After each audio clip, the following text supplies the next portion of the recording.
Bonjour et bienvenue sur Crypto House, la chaîne francophone qui vous donne toutes les nouvelles sur les cryptos. Et aujourd'hui, c'est un épisode sur les nouvelles de la semaine et c'est pour tout de suite.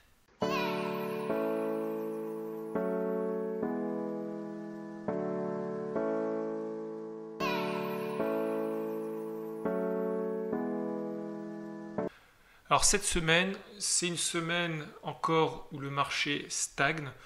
On voit que sur la semaine ici dans cette colonne, il y a du vert, il y a du rouge, mais à chaque fois ce sont des petits montants. On a simplement un Stellar en 8e position ici qui reprend du poil de la bête, 28%. Bon, il y a pas mal de choses qui se passeraient derrière avec IBM. C'est peut-être pour ça que Stellar reprend un petit peu. Bon, d'un autre côté, c'était un token qui n'avait pas beaucoup bougé pendant un certain temps. Et si on monte jusqu'au top 20, on a un Ontologie qui continue de monter, 10%, et un M qui, après on va voir quelques nouvelles sur la suite du projet, reprend aussi 10% sur la semaine. La plus grosse progression de la semaine nous vient encore d'Engine Coin avec 16 à 16 cents et qui monte de 67%. Alors, si on regarde maintenant les nouvelles, alors par rapport d'abord à une association qui s'appelle le BIS, pour Bank for International Settlement, qui est une association de 60 banques internationales, et ils font partie du comité de Bâle pour la supervision des banques. Et ils viennent de sortir donc un texte sur les crypto-assets. Alors là, c'est le résumé. En bas de l'article, il y a le lien vers le document complet, c'est un document d'une trentaine de pages, et le comité donc dit que les cryptos ne sont pas fiables pour être utilisés comme un moyen de paiement, que les cryptos ne sont pas légales en tant que moyen de paiement parce qu'elles ne sont pas supportées et émises par un pays. Ensuite, il continue par dire que les cryptos représentent de nombreux risques pour les banques par rapport à des problèmes de liquidité, des problèmes de crédit, des problèmes de marché, des problèmes opérationnels, qui inclut donc la fraude, le blanchiment d'argent et le financement du terrorisme. Et il y a aussi des risques de réputation associés. Je crois qu'ils ont cité tous les risques possibles et imaginables pour n'importe quelle monnaie fiduciaire d'abord. Donc ce ne sont pas des risques qui pour moi sont simplement uniquement dus aux crypto-monnaies. Ensuite, il continue. Si les cryptos ne sont pas interdites dans vos pays, vous pouvez décider, si vous décidez d'acquérir ou d'offrir les services relatifs aux cryptos, alors il faut faire une due diligence, donc ça veut dire conduire un peu une analyse de risque, mettre en place une gouvernance des risques. Ensuite, vous devez être conforme aux règlements en place dans le pays et informer votre organisme de tutelle. Si on analyse la structure de l'article, dans la première partie, ils font peur aux banques en diabolisant les cryptos, mais comme ils ne peuvent pas les interdire, et puis comme c'est aussi un mouvement quand même qui est grandissant, et qui voit qu'il y a des banques qui s'y intéressent, dans la deuxième partie, à partir de là, voilà, ils donnent en fin de compte des recommandations aux banques pour qu'elles suivent les bonnes pratiques pour offrir leurs services. Je trouve que finalement cet article est plutôt positif parce que on voit que maintenant il va y avoir des banques qui vont commencer à proposer des services crypto. Et donc à partir du moment où pour moi des banques vont commencer à proposer ce type de service, c'est gagné. Ça veut dire que les cryptos commencent à sortir du monde juste des geeks, que ça va arriver petit à petit dans la vie de tous les jours et pour monsieur tout le monde. Et donc dans les prochains mois, prochaines années, il y aura des grandes banques qui vont offrir des services crypto aux citoyens de nombreux pays. Alors ça fait longtemps qu'on n'avait pas eu de nouvelles d'IOTA. Pour rappel, IOTA c'est une plateforme IoT, donc Internet of Things en français, donc pour l'Internet des objets, qui est situé quand même en 14e position. Et la news de cette semaine, c'est qu'il y a une société allemande qui s'appelle ACSEC qui a présenté un wallet pour voiture qui utilise les tokens IOTA et ça permettrait donc à votre voiture de pouvoir payer le carburant et puis si c'est une voiture électrique de pouvoir se charger à une borne de charge. Donc je trouve que c'est une nouvelle intéressante en tout cas qui préfigure le futur de l'automobile en matière de paiement où les voitures avec un wallet chargé en crypto, ici en token IOTA, elles vont pouvoir être autonomes et payer pour les différents services. Alors on continue avec un tweet de Vitalik Buterin. Pour ceux qui ne le connaissent pas encore, c'est quand même le fondateur d'Ethereum. Et il propose à la communauté de supporter les développeurs qui développent des wallets en instaurant un coût à chaque transaction. Et le coût serait de 1 Gwei par gas. Donc alors, il faut savoir que 1 Gwei, je ne sais pas si ça se prononce comme ça, en tout cas c'est 1 milliard d'Ether. Donc ça veut dire que ce serait un coût extrêmement faible. C'est vrai que c'est pas grand chose, mais au total, en fin de compte, vu qu'il y a beaucoup de transactions en Ethereum, ça ferait quand même à peu près 2 millions de dollars par an. Moi je dis que pourquoi pas, si ça permet vraiment de financer les wallets et puis qu'on puisse avoir des wallets qui continuent à être gratuits, je dis que vu le montant extrêmement faible, ça pourrait être quelque chose qu'on pourrait supporter largement. Alors voilà un petit update par rapport à NEM. NEM, j'en ai parlé il y a quelques semaines. On sait que NEM ne va pas très bien. NEM est au bord de la faillite. D'ailleurs, si vous voulez en savoir plus sur NEM, j'ai fait une vidéo la semaine dernière sur NEM. Donc, ils ont lancé un plan de restructuration. Donc ça, c'est bien. Ce plan, notamment, il comporte la libération de certains XEM de leurs réserves. Donc au total, ils vont allouer pour ce plan 8,7 millions de dollars et ils viennent de libérer 1,2 million de dollars donc en XEM. Et ça va leur permettre de faire un focus sur leur process et de restructurer aussi leurs produits. J'espère aussi qu'ils vont finir le développement de Catapult parce que vraiment ça traîne depuis très longtemps. Aussi, ils vont examiner certains rôles de la fondation, car il pourrait y avoir apparemment de la redondance dans les différents postes. En tout cas, je souhaite que ça fonctionne, parce que je pense que NEM est un bon projet pour tout ce qui est tokenisation de biens sur la blockchain. Alors, en début de vidéo, vous avez vu que Engine Coin, qui a été annoncé pour être utilisé dans le Samsung S10, n'a pas fini d'augmenter. On est passé d'un niveau extrêmement bas à un niveau extrêmement haut en juste quelques jours. Si j'arrive à vous passer l'info, on va regarder la courbe sur 60 jours. Voilà, et on voit que le coin était à moins de 4 cents et qu'aujourd'hui, donc on a dit, il est à 16, un peu plus de 16 cents.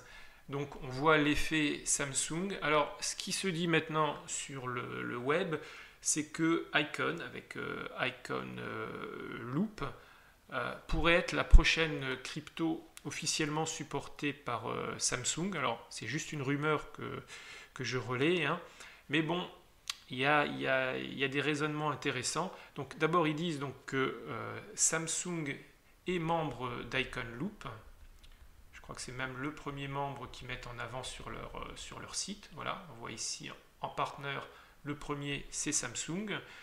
Aussi, ils ont signé un MOU pour une solution sur la blockchain d'identification qui s'appelle Chain ID. Et donc on voit là des gens d'Icon et des gens de Samsung. Ça, c'est un MOU qui a été signé le 11 mai 2018. Et aussi, on sait que les Coréens du Sud sont très nationalistes. Et à la fois Icon et Samsung sont deux sociétés coréennes. Et c'est pour ça qu'il y a des gens, des voix qui disent que peut-être que ce serait un des prochains tokens supportés par le S10. Donc, je vous relais simplement l'information pour peut-être que vous suiviez de près les news sur Icon au cas où ce serait annoncé dans les jours, dans les semaines ou dans les mois à venir. On va maintenant parler de QuantStomp, qui est un projet que je vous avais présenté. Je vais mettre le lien ici dans la vidéo. Je vous avais présenté ça, je crois, en janvier 2018. Et donc QuantStomp, c'est une société qui audite les smart contracts pour les bugs et puis pour des failles de sécurité. On vient d'avoir la nouvelle que la grosse banque japonaise Nomura vient d'investir dans QuantStomp, donc dans cette start-up. Et donc comme c'est une banque japonaise, QuantStomp va s'étendre par la même occasion au Japon Alors, on ne sait pas quel a été le montant de la transaction, hein, ça, ils ne le disent pas malheureusement. En tout cas, le directeur en charge de la holding innovation chez Nomura a dit qu'il pense que la certification des smart contracts deviendra indispensable dans le futur. Il trouve que QuantStamp offre le meilleur service sur le marché. Donc QuantStamp, c'est un service semi-automatique avec des robots qui vont auditer pour les bugs et puis avec une finalisation des audits qui se fait manuellement. On passe aux nouvelles autour des sociétés. Et il y a quelques temps, je vous avais annoncé que la banque Mitsuo lançait un stablecoin, mais il s'avère que c'est une information qui est fausse. Mitsuo lance bien un wallet digital qui est bien appelé Gcoin, exactement Gcoin Wallet, mais qui n'utilise pas les cryptos. Ça va être quelque chose, un wallet comme Apple Pay, où vous avez une app dans votre mobile, et puis avec ça, ça va être lié directement à votre compte en banque, et puis vous allez pouvoir faire des achats dans les commerces. Et si on va ici sur le mode d'emploi un peu du Gcoin Pay, effectivement, on voit qu'il n'y a pas du tout d'utilisation de crypto. Les cryptos sont mentionnés nulle part, on parle ici simplement du yen. Donc effectivement, il faut faire attention. Parfois, les news que je lis, que tout le monde lit, peuvent s'avérer fausses. On continue avec Ripple qui décidément toutes les semaines, toutes les 2 semaines est dans la presse. Et là c'est une nouvelle intéressante. Donc Ripple, il s'est associé avec une start-up qui s'appelle Forte, qui est une start-up dans le monde du jeu vidéo. Ils vont créer ensemble un fonds d'investissement de 100 millions de dollars pour aider les développeurs de jeux vidéo à utiliser bien sûr Ripple et surtout le XRP, mais pas que. Donc ils vont utiliser pour ça une plateforme smart contract qui s'appelle Codius, qui est une plateforme open source qui fonctionne pas simplement avec le XRP de Ripple, mais aussi avec le Bitcoin, avec l'Ethereum, qui permet donc d'apporter la fonctionnalité de smart contract à un token qui n'en a pas de base. Alors Codius, c'est un projet qui a été développé par un ex de Ripple qui s'appelle Stephen Thomas, qui aujourd'hui ne fait plus partie de Ripple. Et à côté de Codius, ils vont aussi utiliser Interledger, qui est une solution qui est développée par Ripple, et c'est un protocole ouvert pour envoyer des paiements entre les différentes blockchains. Donc je trouve que c'est une nouvelle qui est quand même intéressante parce que ça veut dire que Ripple cherche de nouvelles utilisations de son token, donc pas simplement pour les paiements internationaux. On sait que le domaine du jeu vidéo, c'est un domaine qui est énorme, où en plus les gens sont assez friands d'assets digitaux et de crypto. Et donc, je trouve ça très très bien que Ripple cherche des nouveaux débouchés. Puis ils investissent quand même 100 millions de dollars. C'est pas une petite somme. Donc, à suivre de près. Alors, on continue avec Coinbase. Pareil, Coinbase, c'est une société qui revient très très souvent dans les nouvelles. Et là, il y a Coinbase qui associe d'un côté leur plateforme de trading et de l'autre leur wallet. Donc je ne sais pas si parmi vous, il y en a qui utilisent leur wallet. Moi, je ne l'ai pas encore utilisé.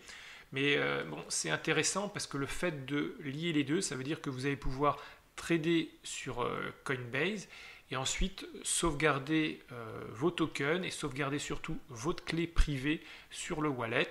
Donc là, je trouve que c'est une bonne initiative parce qu'elle a l'air simple d'emploi quand on lit leur post.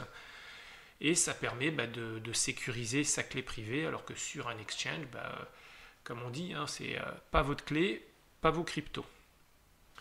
Avant de passer aux brèves, on va terminer par une grosse nouvelle qui nous vient de la Dutch Bourse, du groupe Dutch Bourse, et de l'opérateur national Swisscom, et puis d'une fintech singapourienne qui s'appelle Sygnum.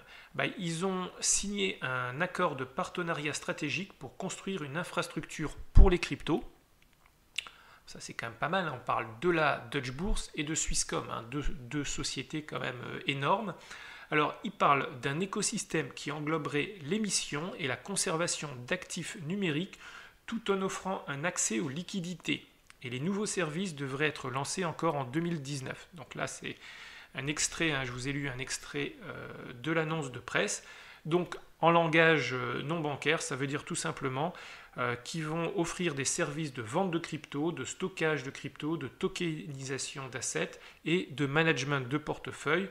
Donc là, on a donc un gros groupe financier qui s'associe avec un gros groupe IT et télécom, donc Swisscom, pour offrir un service autour des cryptos.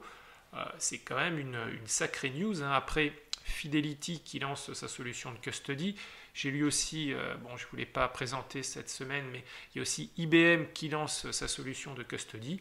Et puis là, on a quand même Deutsche Börse Group qui lance sa solution de custody et beaucoup plus. Alors on va passer au bref de la semaine. Je ne sais pas si vous avez vu, mais il y a un film qui s'appelle Crypto qui va bientôt sortir puisque on a déjà la bande-annonce.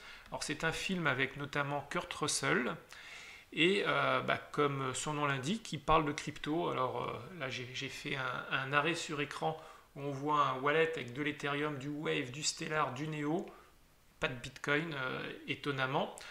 En tout cas, c'est un film où bien sûr le méchant c'est les cryptos, là c'est des Russes qui je pense font du trafic. Mettez dans les commentaires ce que vous pensez encore d'une nouvelle diabolisation des cryptos où les cryptos sont bien sûr les méchants ou en tout cas aident les méchants. Et je voulais simplement signaler que le concept d'ICO est en train de renaître. Alors on avait beaucoup d'ICO en 2017, on en a eu un petit peu en début 2018, puis après ça a été avec la crise le calme plat. Puis en ce début d'année, maintenant il y a des plateformes. Alors là on a Binance qui a lancé sa plateforme qui s'appelle Launchpad, qui permet de très facilement souscrire à des ICO. On a eu notamment BitTorrent qui a été lancé au travers de sa plateforme. On a Fetch.ai qui a été lancé et d'autres, on voit Bread et il y en a une prochaine qui sera lancée. Donc un moyen facile d'accéder à des ICO, c'est donc par Launchpad. Il y a Bitrex aussi qui sort sa plateforme. Donc on voit que maintenant les ICO vont être menés par des plateformes crypto. Dites-moi aussi ce que vous pensez de ça. Donc mettez vos commentaires dans la description. Et moi je vous dis à la semaine prochaine. N'oubliez pas de souscrire, de vous abonner pour avoir les nouvelles en premier. Et aussi c'est super, on arrive, je crois qu'on est déjà pour la dernière vidéo à 130 pouces vers le haut. C'est important pour la survie de la chaîne, pour que YouTube propose aux internautes de voir les vidéos de la chaîne. Donc mettez un pouce vers le haut, c'est super important. Ciao ciao.